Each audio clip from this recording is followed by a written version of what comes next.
Kerala Mapping Party. But my presentation is called Community Mapping in Kerala, an Introduction.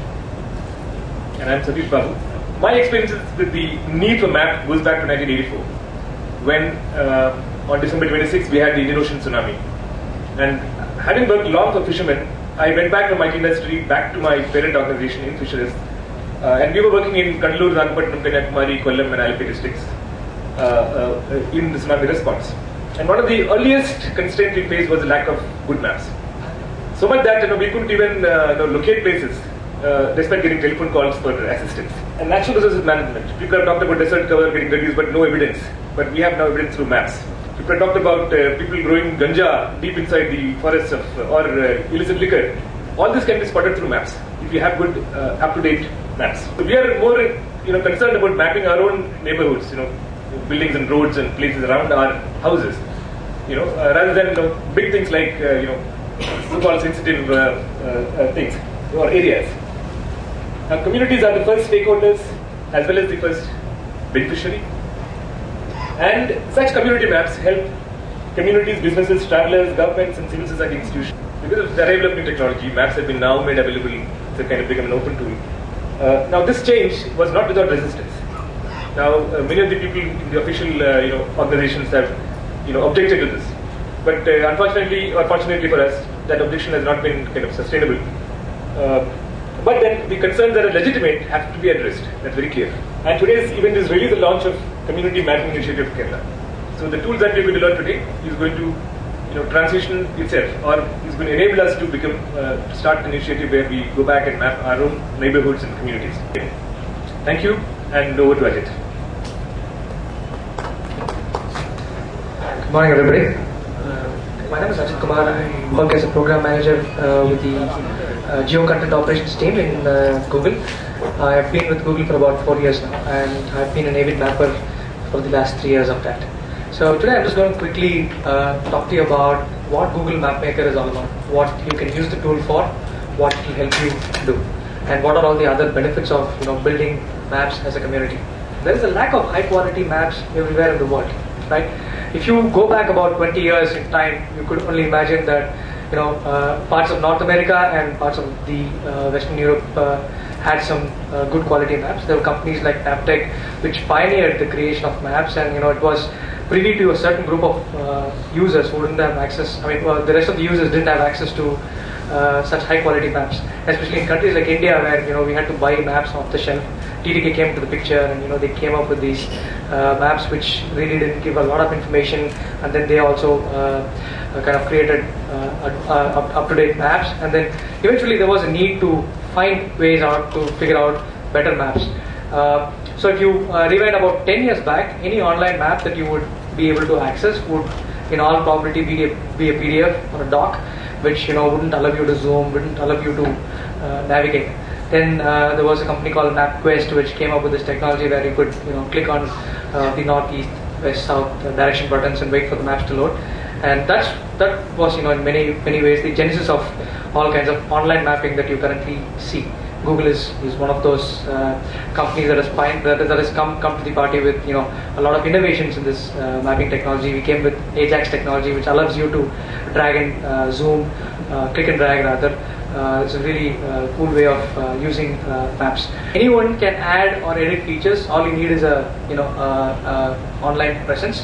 You can even map information like lakes, parks, all kinds of features that form a map. Local communities can plot geographical changes faster than any single mapping source. So I'm traveling. I was in Hyderabad yesterday, partly in Bangalore, and now I'm in Trivandrum. There's no way that I will know all information up to date about all these 3 cities that I visited in the span of 24 hours, right? But the users, the local community, for example, you guys living here in Trivandrum would know all the changes that are happening in Trivandrum, the mapmaker community. Any change that has happened, say for example, during this session, if somebody makes a change in Kerala, that will be visible for any users logging in from any part of the world. So they would immediately know that there is something that is happening here, somebody's made a change here. This particular feature has come in really handy when we talk about helping disaster relief activities. So as a community, it's very important for all of you to get together and make the rest of the world aware of such changes that are happening on the ground. This is the most important part of the presentation. How can you as users help generate more of this kind of map? Map your neighborhoods that you care about. You would want to go back and in time and take a look at the school that you studied about 10-15 years back.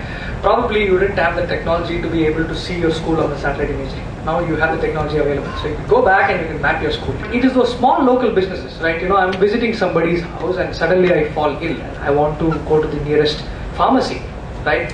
And if somebody had mapped this pharmacy, I can just pull out my mobile phone and do a quick search for a pharmacy and get this information. And we also have a Mapmaker YouTube channel which records all the changes that have happened, from one city to another city, which has been captured in real time. Particular neighborhood, get their profiles called out. If you go to Kerala, if you go to Trivandrum, for example, on Google Mapmaker, you can see the CNR Nayar's name called out and his profile also showing up as a link at the bottom of the mapping info window. So this is like a recognition of the contribution from particular users belonging to particular neighborhoods. So we have a lot of valuable information. It can help you build out the largest number of eyeballs. More number of users access information through Google Maps and Google Earth. So all these maps that are created using Google Mapmaker eventually make it to Google Maps and Google Earth. This is the Greater Hyderabad police jurisdiction limits, and you can see all the police stations marked on this map. So here I am in the locality called Kisara, and it tells me where exactly the police station for Kisara is. I can go and I can enable the satellite view and I can zoom in and see where the police station is exactly located. And if I want more information, it also gives me the photograph of the police station. Because when I was doing my PhD in University of Victoria, we had the university had a group of people working on green mapping. It's around the world. So actually, I'm also part of the green mapping movement, and I'm trying to get my students into mapping the localities. It's again the neighborhood mapping. It's a community mapping which we have already started with. Maybe we could kind of integrate this and have a better group. Thank you. Thank you for those comments. So this is something that we are really interested in as well. We want to identify some of these organizations which are really keen, which are really passionate, which could help a little bit of, which would need a little bit of know-how help. So we can definitely integrate and work towards a common goal of mapping the neighborhoods. It's interesting that it's been part of the green mapping technology. Building Latlaw, and I'm plotting it in Trivandrum, one particular building over that Latlaw.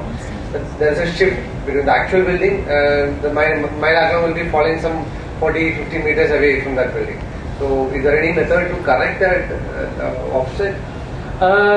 Your GPS device could be calibrated to what is currently available on Google Earth, but it is again a little complex because the GPS device doesn't any which way give you it gives you error variance of about plus or minus 3 meters depending on how much time you record that particular point of interest. Plus the imagery that you are uploading it on could also be offset by a certain degree. That's why we see a practical problem when a lot of users complaining about alignment or misalignment rather between vector and rational data on Mapmaker itself. Regarding the disaster management activities, in the last Kosi flood in Bihar, we got an opportunity to map the Kosi flood affected areas. While we were mapping, after 1 or 2 kilometers, we got the images of the latest one.